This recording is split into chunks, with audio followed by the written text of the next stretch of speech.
The next topic I will tell you median and other positional measures. Continuous series. The next topic I will tell you మధ్యగతము అవిచ్ఛిన్న శ్రేణులు. మధ్యగతము అవిచ్ఛిన్న శ్రేణులు ఇతర స్థానపు కొలతల్లో ఏ విధంగా చేయాలి అనేది డిస్కస్ చేసుకుంటున్నాం. అయితే continuous series steps. The first point, calculate CF.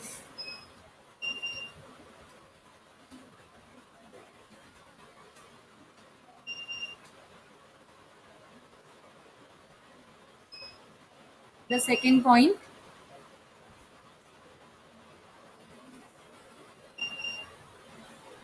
Frequency total. So ముందుగా మనం సంచిత పౌనఃపున్యాన్ని లెక్కించాలి, క్యుములేటివ్ ఫ్రీక్వెన్సీని ఫైండ్ అవుట్ చేయాలి. అదేవిధంగా ఫ్రీక్వెన్సీ టోటల్ మొత్తాన్ని, పౌనఃపున్యాల మొత్తాన్ని కూడా సంకలనం చేయాలి, ఫ్రీక్వెన్సీ కాలమ్ని టోటల్ చేయాలి. సో ఈ విధంగా చేసిన తర్వాత మనం కంటిన్యూస్ సిరీస్లో ఫార్ములా ఉపయోగించి ఏ విధంగా మనం అదర్ పొజిషనల్ మెజర్స్ని ఫైండ్ అవుట్ చేయొచ్చు. సో దానికి ఇక్కడ మనకి ఒక ఎగ్జాంపుల్ చూద్దాం. Find the Q1 Q3 D8 P53. మనం అదర్ పొజిషనల్ మెజర్స్లో కంటిన్యూస్ సిరీస్లో ఎగ్జాంపుల్గా ఒక ప్రాబ్లం చూస్తున్నాం. ఇతర స్థానపు కొలతలలో అవిచ్ఛిన్న శ్రేణుల్లో ఒక example. Find the Q1 Q3 D8 P53. So first class interval, frequency. దీనికి మనకి ప్రాబ్లంలోనే ఇవ్వడం జరిగింది. దీని నుండి మనం సొల్యూషన్ అనేది ఫైండ్ అవుట్ చేయాలి. So first class interval 0 to 10, 10 to 20, 20 to 30, 30 to 40, 40 to 50, 50 to 60. Frequency 16, 14, 23, 17, 7, 3. అయితే మనం మీడియం చేసేటప్పుడు, అదర్ పొజిషనల్ మెజర్స్ చేసేటప్పుడు గుర్తుపెట్టుకోవాల్సింది ascending order or descending order, ఆరోహణ లేదా అవరోహణ క్రమం. అయితే ఏదో ఒక్కటే మనం ఫాలో అవుతాం కాబట్టి ఫస్ట్ నుండి అసెండింగ్ ఆర్డర్ ఒక్కటే ఫాలో అవుతున్నాం. సో అసెండింగ్ ఆర్డర్, ఆరోహణ క్రమాన్ని మీడియంలో అప్లై చేసాం. అదర్ పొజిషనల్ మెజర్స్లో కూడా మనం ఇండివిజువల్ సిరీస్, డిస్క్రీట్ సిరీస్ చేసేటప్పుడు అప్లై చేసాం. కంటిన్యూస్ సిరీస్లో అయితే అలాంటి విధానం ఉపయోగించిన అవసరం లేదు, మనం ఇక్కడ యూస్ చేయక్కర్లేదు దాన్ని. సో డైరెక్ట్గా మనం ప్రాబ్లంలోకి వెళ్ళిపోవచ్చు. అయితే కాకపోతే ఇక్కడ class intervals. So class intervals అనేవి మనకి ఇక్కడ ఇవ్వడం జరుగుతుంది కంటిన్యూస్ సిరీస్లో. దీన్ని బేస్ చేసుకుని మనం సమ్ చేయాలి. ఈ క్లాస్ ఇంటర్వెల్ని మనం బేస్ చేసుకుని అదర్ పొజిషనల్ మెజర్స్లో ప్రాబ్లమ్ని ఫైండ్ అవుట్ చేయాల్సి ఉంటుంది. దీని నుండి మనం ఫార్ములా అప్లై చేసి దాని ద్వారా ఫైనల్గా మనం other positional measures Q1 Q3 deciles పర్సెంటేజ్ని క్యాలిక్యులేట్ చేస్తాం. అయితే ఇక్కడ సొల్యూషన్ చూస్తే heading continuous series, other positional measures, continuous series. ఈ ప్రాబ్లం అనేది ఏ సిరీస్లో ఉంది? ఎక్స్క్లూజివ్ సిరీస్లో ఉంది. మనం ఆల్రెడీ చెప్పుకున్నాం, ఎక్స్క్లూజివ్ అనేది ఎలాంటి డిఫరెన్స్ లేకుండా, మనం ఏ విధమైన చేంజెస్ చేయకుండా డైరెక్ట్గా ఇచ్చిన సమ్ని ఇచ్చినట్టే మనం సొల్యూషన్ చేసే విధానం ఎక్స్క్లూజివ్ సిరీస్లో ఉంటుంది. బట్ అదే విధంగా మనకి ఇక్కడ ఇంక్లూజివ్ సిరీస్ అయితే ఇంక్లూజివ్ సిరీస్లో ప్రతి ఈచ్ అండ్ ఎవ్రీ వన్ ఫ్యాక్టర్కి కూడా 1 డిఫరెన్స్ వస్తుంది. కాబట్టి ఆ 1 డిఫరెన్స్ని మనం లేకుండా దాన్ని కూడా మనం కరెక్ట్ ప్రొసీజర్లో, ఆర్డర్లో చేసి, సో అది కంప్లీట్ అయిన తర్వాతే మనం సొల్యూషన్కి వెళ్ళాలి. అంటే ఇంక్లూజివ్ సిరీస్ని ఎక్స్క్లూజివ్ సిరీస్లోకి మార్చుకుని అప్పుడు ప్రాబ్లం చేయాల్సి ఉంటుంది. అయితే బహిర్గత పద్ధతిలో ఈ లెక్క ఉండడం జరిగింది. అంతర్గత పద్ధతిలో ఆల్రెడీ మనం తెలుసుకున్నాం. అంతర్గత పద్ధతి అర్థమెటిక్ మీన్ చేసేటప్పుడు చూడడం జరిగింది. అయితే అంతర్గత పద్ధతిని బహిర్గత పద్ధతిలోకి మార్చుకుని మాత్రమే మనం యావరేజ్ అనేది క్యాలిక్యులేట్ చేయాలి. ఎందుకంటే మనం చేసేది యావరేజ్ క్యాలిక్యులేషన్ మనం డిఫరెంట్ టైప్స్ ఆఫ్ మెథడ్స్లో చేస్తున్నాం. అందులో అర్థమెటిక్ మీన్ని యూస్ చేస్తున్నాం, మీడియాన్ని, other positional measures, mode, geometric mean, harmonic mean. ఇలా ఎందులో అయినా సరే మనకి కంటిన్యూస్ సిరీస్లోకి వచ్చేసరికి exclusive series, inclusive series, more than series, less than series, mid value. So ఇలా ఈ 5 టైప్స్ని మనం ఉపయోగించి ఈ కంటిన్యూస్ సిరీస్లో యావరేజ్ని మనం తెలుసుకుంటాం. అంటే అవిచ్ఛిన్న శ్రేణుల్లో బహిర్గత పద్ధతి, అంతర్గత పద్ధతి, కంటే ఎక్కువ, కంటే తక్కువ, మధ్య విలువ ఈ 5 పద్ధతులు మనకి ముందు నుండి కూడా ఫస్ట్ నుండి అంక మధ్యమం దగ్గర నుండి చివరి హార మధ్యమం వరకు కూడా అదే విధానాన్ని మనం అనుసరిస్తాం. అంక మధ్యమము, మధ్యగతము, బాహుళకము, గుణమధ్యమము, హార మధ్యమము. ఈ ప్రొసీజర్ ద్వారా మనం అవిచ్ఛిన్న శ్రేణుల్ని ద్వారా సమ్ అనేది మనం ఫైండ్ అవుట్ చేయడం జరుగుతుంది సొల్యూషన్. ఈ ఎగ్జాంపుల్ చూస్తే ఇది మనకి ఎక్స్క్లూజివ్ సిరీస్ బహిర్గత పద్ధతి. ఎలాంటి చేంజెస్ లేవు, ఇచ్చిన లెక్కను ఇచ్చినట్టు యాజ్ టీజ్ గా మనం క్లియర్ చేసుకోవచ్చు. Class interval 0 to 10, 10 to 20, 20 to 30, 30 to 40, 40 to 50, 50 to 60. Frequency. So frequency అనేది మనకి ఇవ్వడం జరిగింది ప్రాబ్లంలో. సో సేమ్ అదే ఫ్రీక్వెన్సీని మనం ఇక్కడ నోట్ చేసుకుంటాం, ఎందుకంటే ఇది ఎక్స్క్లూజివ్ సిరీస్, ఎలాంటి చేంజెస్ లేవు. ఎక్స్క్లూజివ్ సిరీస్లోనే మనం చేసుకుంటాం. సో ఇన్క్లూజివ్ అయినా, మోర్ దెన్ అయినా, లెస్ దెన్ అయినా, మిడ్ వాల్యూ అయినా మనం ఎక్స్క్లూజివ్ సిరీస్లోకి మార్చుకునే ఆన్సర్ ఫైండ్ అవుట్ చేయాలి. బహిర్గత పద్ధతిని అనుసరించే మనం మిగతా పద్ధతుల్ని బహిర్గత పద్ధతిలోకి మార్చుకుని చేయాల్సి ఉంటుంది. అంటే అంతర్గత పద్ధతి, కంటే ఎక్కువ, కంటే తక్కువ, మధ్య విలువ వాటిని ఇందులోకి మార్చుకుని మనం అవిచ్ఛిన్న శ్రేణుల్లో బహిర్గత పద్ధతి ద్వారా మనం ప్రాబ్లమ్స్ అనేవి చేస్తూ ఉంటాం. సో ఇది కరెక్ట్ ప్రొసీజర్ ఆన్సర్. ఇక్కడ ఫ్రీక్వెన్సీని యాస్టీస్ గా నోట్ చేయడం జరిగింది. Frequency total n = 80.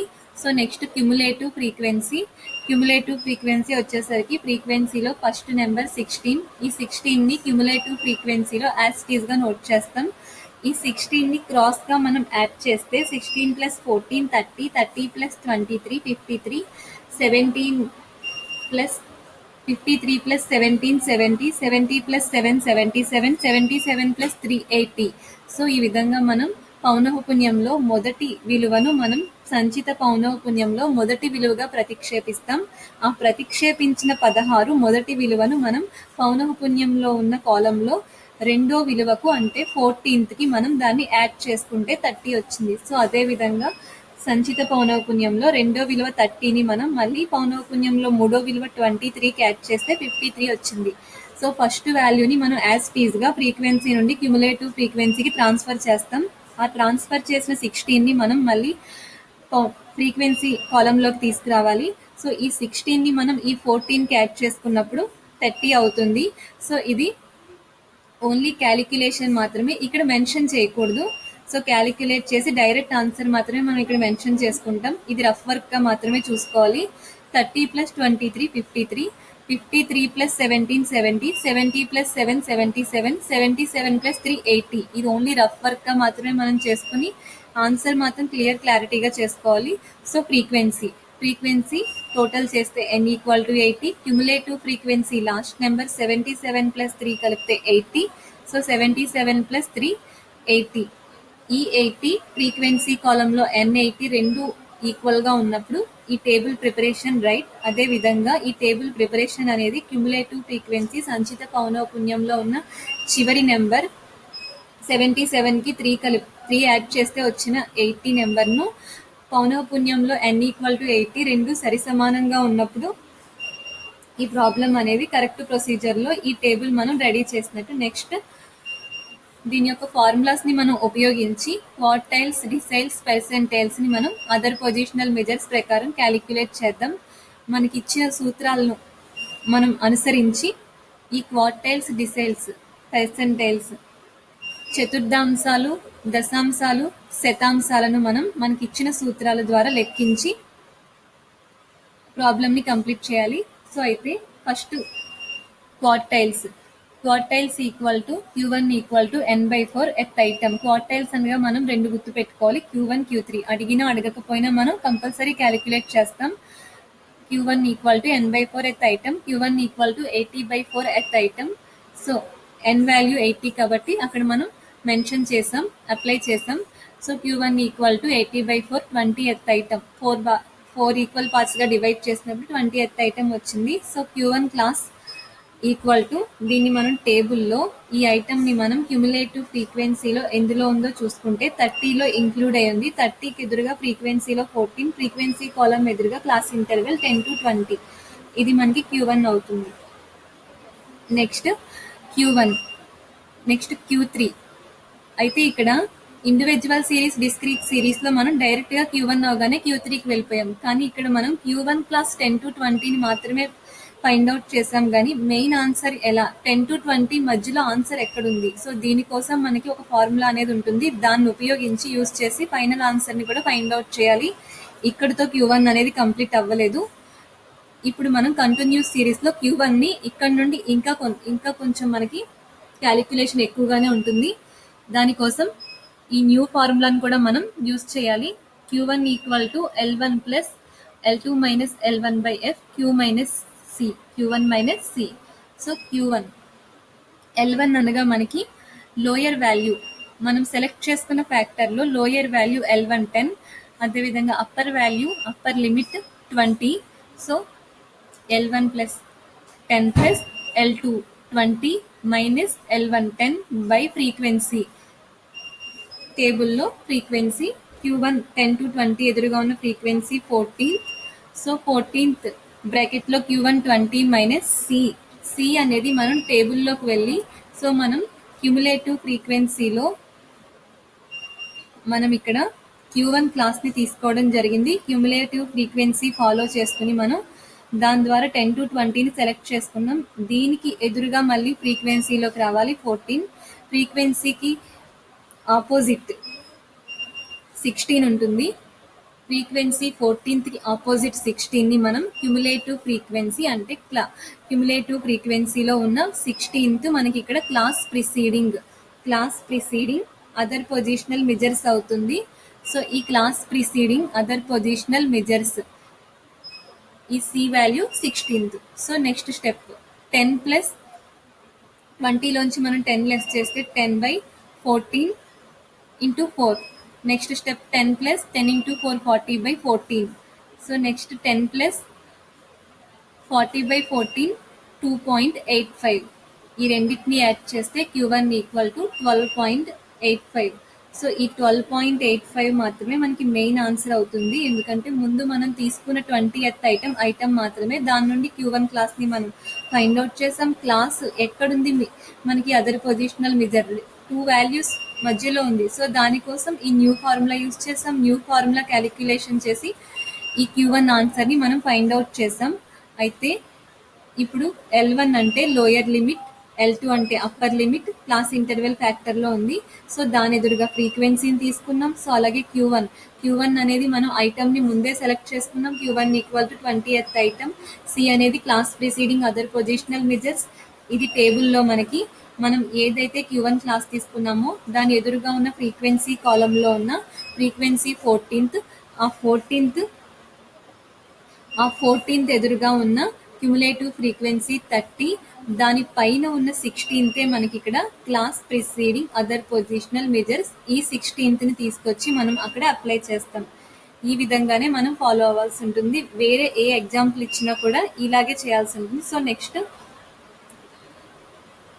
క్వార్టైల్స్ అనగా చతుర్థాంశాలు అనేది 4 సమాన భాగాలుగా విభజించాం కాబట్టి దీనికి మనం Q1 ఈక్వల్ టు n/4 ఎత్ ఐటమ్ అనే సూత్రాన్ని ఉపయోగిస్తున్నాం. సో ఈ Q1 equal to n value 80/4 ఎత్ ఐటమ్. Q1 ఈక్వల్ టు 20 ఎత్ ఐటమ్, 80/4 ఎత్ ఐటమ్, 20 ఎత్ ఐటమ్. ఈ 20 ఎత్ ఐటమ్ అనేది మనకి క్యుములేటివ్ ఫ్రీక్వెన్సీ టేబుల్లో ఎందులో ఉందో, ఏ నెంబర్లో ఇంక్లూడ్ అయిందో సెలెక్ట్ చేసుకుని 30లో ఇంక్లూడ్ అయింది. సో దాని ఎదురుగా ఉన్న పౌనఃపున్యం, సంచిత పౌనఃపున్యం 30, ఎదురుగా ఉన్న పౌనఃపున్యం 14th, దాని ఎదురుగా ఉన్న 10 to 20 తరగతి అంతరాన్ని మనం Q1 తరగతి అంతరంగా తీసుకున్నాం. దీనికి మనం ఈ కొత్త ఫార్ములాని కూడా ఉపయోగించి దీని క్యాలిక్యులేషన్ చేస్తే ఫైనల్ ఆన్సర్ అనేది కంప్లీట్ అవుతుంది. Q1 equal to L1 plus L2 minus L1 by F Q1 minus C.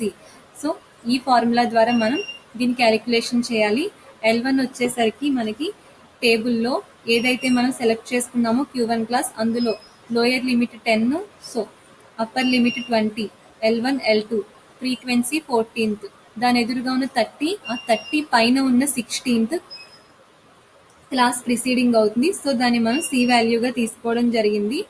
So ఈ విధంగా మనం ఫార్ములాని అప్లై చేసాం, ఎక్స్ప్లెయిన్ చేసాం, అప్లై చేసాం. అండ్ దీని calculation next step 10 plus 20 minus 10, 10 by 14th. 20 minus 16, 4. Next step, 10 plus 10 into 4, 40 by 14th. Next step, 10 plus 40 by 14th. Divide చేస్తే 2.85. Q1 equal to 12.85. ఎప్పుడు కూడా మనం రైట్ సైడ్ ఉన్న L2 minus L1 by FQ1 minus C calculation అంతా complete చేసిన తర్వాతనే మనం left side ఉన్న L1కి రావాలి. ఇది లాస్ట్ చివరి వరకు కూడా మనం కదపకూడదు. ఈ L1 అనేది చివరి క్యాలిక్యులేషన్లో ఆఖరి స్టెప్లో మాత్రమే మనం ఈ డివైడ్ చేయగా వచ్చిన 2.85కి యాడ్ చేస్తే 12.5. ఇదే ప్రొసీజర్ని ఫాలో అవ్వాలి. So next Q3 క్వార్టైల్స్లో Q3, చతుర్థాంశాల్లో Q3 equal to 3 into n by 4 ఎత్ item equal to 3 into 80 by 4 ఎత్ ఐటమ్. సో n వాల్యూ మనకి ఇక్కడ 80. సో నెక్స్ట్ 3 into 80, 240 by 4 ఎత్ ఐటమ్. ఈ 240 by 4ని మనం డివైడ్ చేస్తే 60 ఎత్ ఐటమ్.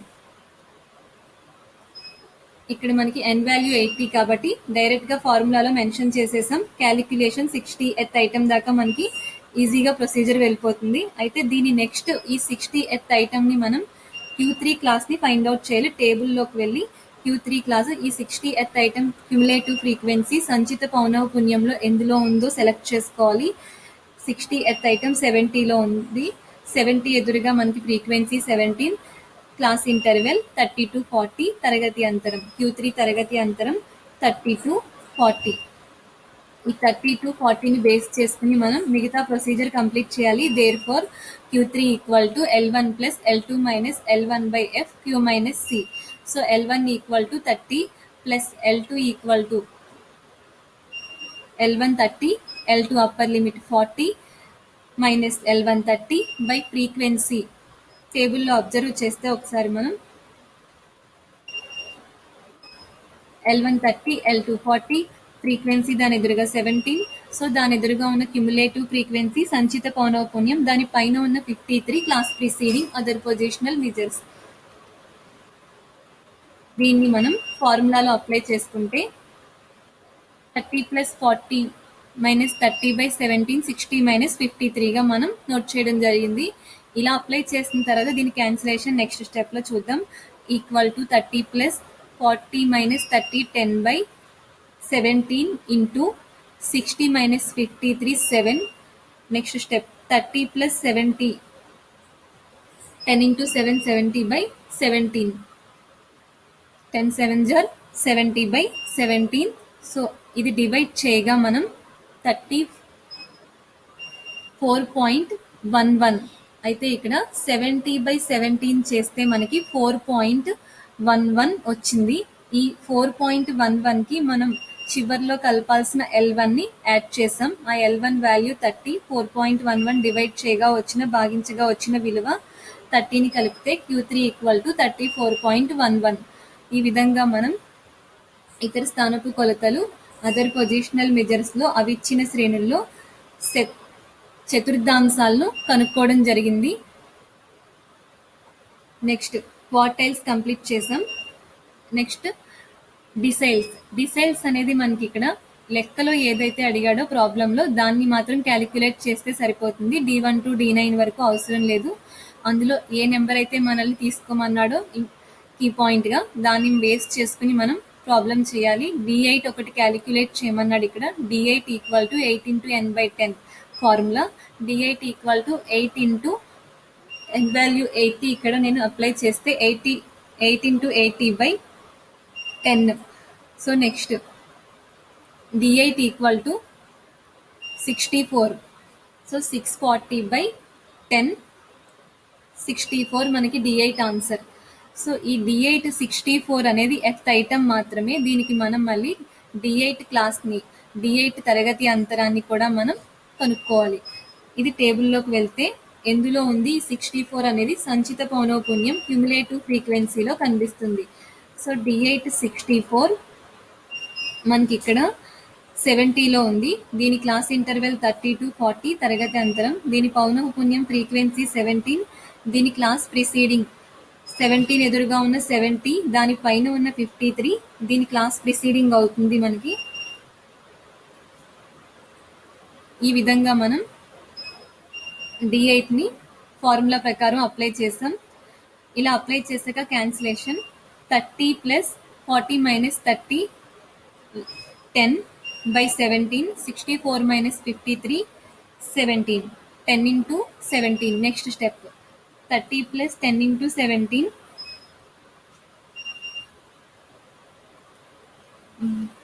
by 17. సో ఈ రెండింటిని మనం డివైడ్ చేస్తే 6.47, దీనికి 30 యాడ్ చేస్తే 36.47 వాల్యూ రావడం జరిగింది. ఇది ఫైనల్ ఆన్సర్. L1 అనేది మనం ఎప్పుడు చివరిగా కలుపుకోవాలి, అంతేగాని ముందు నుండి కలుపుకుంటూ రాకూడదు. దీన్ని ఈ లెఫ్ట్ సైడ్ ఉన్న వాల్యూని అలా ఉంచి రైట్ సైడ్ క్యాలిక్యులేషన్ కంప్లీట్ చేసి అప్పుడు లెఫ్ట్ సైడ్ ఉన్న L1కి మనం యాడ్ చేసుకోవాలి. 6.47 right side calculation.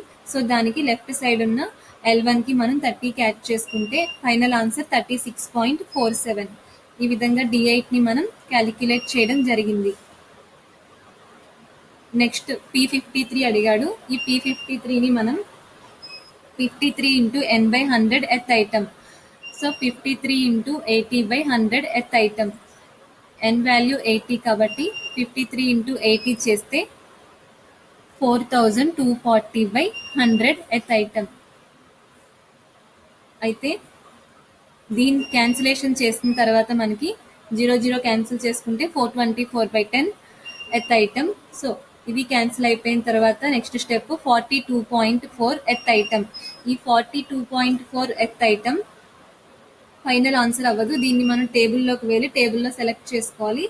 Cumulative frequency సంచిత పౌనఃపున్యంలో మనం చూస్తే సంచిత పౌనఃపున్యంలో అది ఎక్కడుందో మనం తెలుసుకున్నప్పుడు 53లో ఉంది కాబట్టి దాని ఎదురుగా ఫ్రీక్వెన్సీ 23, దాని ఎదురుగా ఉన్న class interval 20 to 30, frequency 23. So class preceding దాని ఎదురుగా ఉన్న 53, దాని పైన ఉన్న 30 మనకి క్లాస్ ప్రిసీడింగ్ అవుతుంది. L1 20, L2 30. ఇప్పుడు ఫార్ములా అప్లై చేసి దాని క్యాలిక్యులేషన్ చూస్తే 20 plus 30 minus 20/23, 42.4 minus 30 minus 30. Next step 20 plus 10/23 into 12.4, 30 minus 20, 10/23 into 42.4 minus 30, 12.4. Next step 20 plus 10 into 12.4 ముందు క్రాస్ మల్టిప్లికేషన్ చేసి ఆ తర్వాత మాత్రమే డివైడ్ చేసుకోవాలి. 10 into దీని క్యాన్సిలేషన్ చేసేసుకోవాలి. 12.4, ఈ 12.4 చేయగా 124 వచ్చింది. ఈ 124/23ని మనం డివైడ్ చేసుకుంటే 23తో అప్పుడు 5.39 వస్తుంది. ఈ 5.39ని మనం L1కి యాడ్ చేసుకోవాలి 20కి. అలా యాడ్ చేయగా మనకి ఇక్కడ 25.39 ఫైనల్ ఆన్సర్ వచ్చింది. Therefore P53 equal to 25.39 final answer అవుతుంది. ఈ విధంగా మనం అదర్ పొజిషనల్ మెజర్స్లో